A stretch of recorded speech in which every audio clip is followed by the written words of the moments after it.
So today I am going to talk about a drug that is called as ondansetron। इससे पहले तो आपको पता हो कि कौन कौन सी डोजेज फॉर्म इसकी अवेलेबल हैं, ये मैकेनिज्म कौन से मैकेनिज्म के थ्रू काम करता है, कौन कौन सी बीमारियों में इसका इस्तेमाल किया जा सकता है, क्या क्या साइड इफ़ेक्ट्स हो सकते हैं और कुछ वार्निंग साइंस हैं जो ondansetron के साथ जुड़े हैं। तो अगर आप इंजेक्शन की बात करें, 2 mg पर ml के इंजेक्शंस ऑनसेट के आते हैं। टैबलेट्स में देखा जाए तो 4 mg, 8 mg और 24 mg। ओरल सोल्यूशन भी आता है 4 mg पर 5 ml। और जो आपके पास सॉल्युबल फिल्म होती है वो भी अवेलेबल है, जैसे 4 mg और 8 mg। और ओरली डिसइंटीग्रेटिंग टैबलेट्स यानी आपकी बकल कैविटी में डिसइंटीग्रेट हो सकती हैं 4 mg और 8 mg की टैबलेट्स हैं।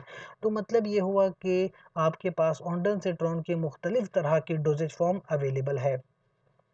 अब मैं आपको बताऊं कि ये दरअसल क्या करता है। हमारे ब्रेन में एक रिसेप्टर होता है 5 हाइड्रोक्सी ट्रिप्टामिन रिसेप्टर। मैं आपको बताऊं कि ये सेरोटोनिन का रिसेप्टर है। और सेरोटोनिन वो हार्मोन है जिसकी वजह से अक्सर लोगों को उल्टियां आती हैं या उनको मतली महसूस होती है। तो आपकी जो ये ड्रग है ये दरअसल क्या करेगी, ये इस रिसेप्टर को ब्लॉक कर देगी। लिहाजा सेरोटोनिन अपने रिसेप्टर पे बाइंड नहीं हो पाएगा और आपको उल्टियां नहीं आएंगी। इसके अलावा जो लोग खाना खा लेते हैं और खाने के बाद उनको उल्टियाँ महसूस होती हैं, तो जीआईटी में भी आपको बताऊं कि सेरोटोनिन का रिसेप्टर होता है। तो जीआईटी में भी आप सेरोटोनिन के इस रिसेप्टर को ब्लॉक कर सकते हैं और जीआईटी की वजह से भी नोजिया होना या वॉमिटिंग होना बंद हो जाता है। और सबसे ख़ास बात, अक्सर ऐसे ड्रग के साथ जो पायरेमिडल इफ़ेक्ट्स दें, ऑन्डनसेट्रॉन के साथ कोई पायरेमिडल इफ़ेक्ट नहीं आता, क्योंकि ये डोपामीन रिसेप्टर पर कोई भी इफ़ेक्ट नहीं रखता। क्लिनिकल यूजेस ज़रूरी हैं कि ये कौन-कौन सी बीमारियों में इस्तेमाल किया जाता है। तो दरअसल ये नौज़िया और वॉमिटिंग में इस्तेमाल किया जाता है, जिन लोगों को मतली होती है या उल्टियाँ आ रही होती हैं। तो क्यों किसी को उल्टियाँ आती हैं, इसकी मुख्तलिफ वजूहात हो सकती हैं। सबसे पहले तो जो कैंसर के पेशेंट्स हैं, अक्सर वो ऐसी कीमोथेरेपी ले रहे होते हैं जिसकी वजह से उनको बहुत सीवियर नौज़िया और वॉमिटिंग होती है। ऐसे लोगों को प्रोफाइलेक्टिकली यानी कीमोथेरेपी लगाने से पहले ही ऑन्डनसेट्रॉन दे दी जाती है। मॉडरेटली इमेटोजेनिक कीमोथेरेपी जो होती है, जो थोड़ा बहुत लोगों को उल्टियाँ दिलाता है, ऐसे हालात में 8 mg की ड्रग आप देना शुरू कर देते हैं और कीमोथेरेपी से 30 मिनट पहले आप अपनी ड्रग दे देते हैं। इसके साथ-साथ दिन में 1 या 2 बार यानी दिन में 12 घंटे के बाद आप ये ड्रग दे सकते हैं। इसके अलावा जो लोग सर्जरी करवाने जाते हैं, तो पोस्ट ऑपरेटिव यानी सर्जरी के बाद उनको अक्सर वॉमिटिंग या नोज़िया हो जाता है। लिहाजा बेहतर ये होता है कि सर्जरी से पहले प्रोफाइलेक्टिकली आप उन लोगों को ऑन्डनसेट्रॉन लगा दें।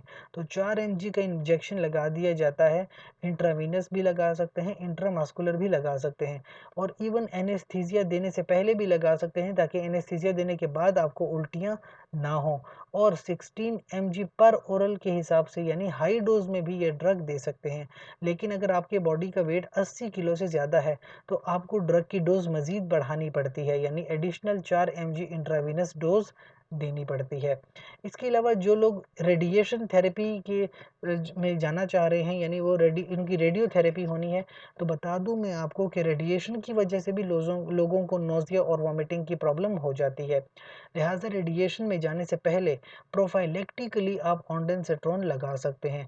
8 mg की ड्रग लगाई जाती है 1 से 2 घंटे एवरी 1 टू 2 आवर, लेकिन रेडिएशन से पहले, रेडिएशन के बाद में नहीं।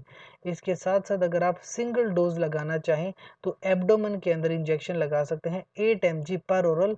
रेडिएशन से 1 या 2 घंटे पहले आप ये डोज लगा सकते हैं और हर 8 घंटे बाद आपको ये 1 से 2 दिन तक ये डोज लगानी पड़ती है, ताकि बाद में भी आपको उल्टियाँ वगैरह ना आए। इसके अलावा जो आपके पास है, जो आपके पास रेडियोथेरेपी है, अब कोई बंदा रेडियोथेरेपी करवाना चाह रहा है, तो एवरी 8 आवर्स आप ये ड्रग लगाते हैं after the first dose each day. यानी कि आपने एक बार ये फर्स्ट डोज लगाई तो हर दिन 8 घंटे के बाद आप ये डोज लगाते हैं। कुछ साइड इफ़ेक्ट्स जो आप एक्सपेक्ट करते हैं, जैसे कि आपके पास हेडेक है, लाइट हेडेडनेस या सर चकराना, नींद महसूस करना, थकावट महसूस करना, कॉन्स्टिपेशन हो जाना, ये मुख्तलिफ तरह के साइड इफ़ेक्ट्स इसके साथ जुड़े हैं। लेकिन अगर ऐसा कोई प्रॉब्लम होता है तो अपने फ़ौरन डॉक्टर या फार्मासिस्ट से रब्ता आप करिए और उनसे अपनी प्रॉब्लम को डिस्कस कीजिए और जिस तरह से वो आपको प्रेस्क्राइब करते हैं उनकी प्रिस्क्रिप्शन के मुताबिक अपना स्केड्यूल सेट कर लीजिए। So that was all the information about ondansetron. इसके अलावा अगर आपको कोई और इन्फॉर्मेशन चाहिए तो आप कमेंट सेक्शन में हमसे पूछ सकते हैं। इसके साथ-साथ हमारे चैनल को लाइक करें, कमेंट करें, शेयर करें और सब्सक्राइब कीजिए ताकि आने वाली वीडियोज़ आप तक पहुँचाई जा सकें और हम और आप मिलकर फार्माकोलॉजी को कंप्लीटली पढ़ सकें।